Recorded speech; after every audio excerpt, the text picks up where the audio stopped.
La famille du cinéma ne cesse donc de s'agrandir.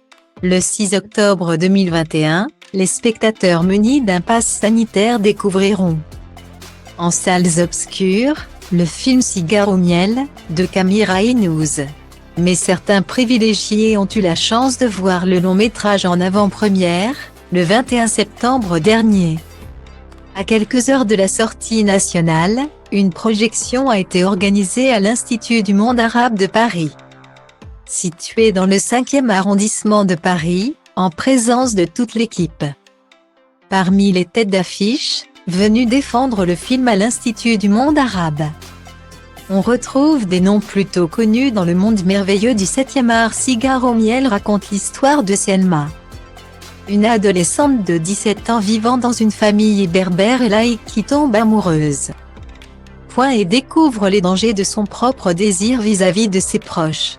Une belle occasion pour le public de découvrir ou redécouvrir Zoé Adjani dans le rôle principal. On l'a déjà vu dans Cerise de Jérôme Enrico, en 2015, la fille d'Eric Hakim Adjani. Également dans le cast, Idir Chandé, Amira Kazar, Louis Pérez Célieu Salem. Iman Pérez, la fille de Vincent Pérez et de son épouse Karine Sia, avait elle aussi fait le déplacement pour assister à la projection de Cigare au miel. Quant à Zoé Adjani, si vous ne l'avez pas déjà vue au cinéma, vous l'avez peut-être aperçue en août dernier sur le tapis rouge du 14e Festival du film d'Angoulême. Nièce de la divine Isabelle Adjani, la jeune comédienne partage avec Tata le bleu azur de ses yeux. Mais pas grand-chose de plus.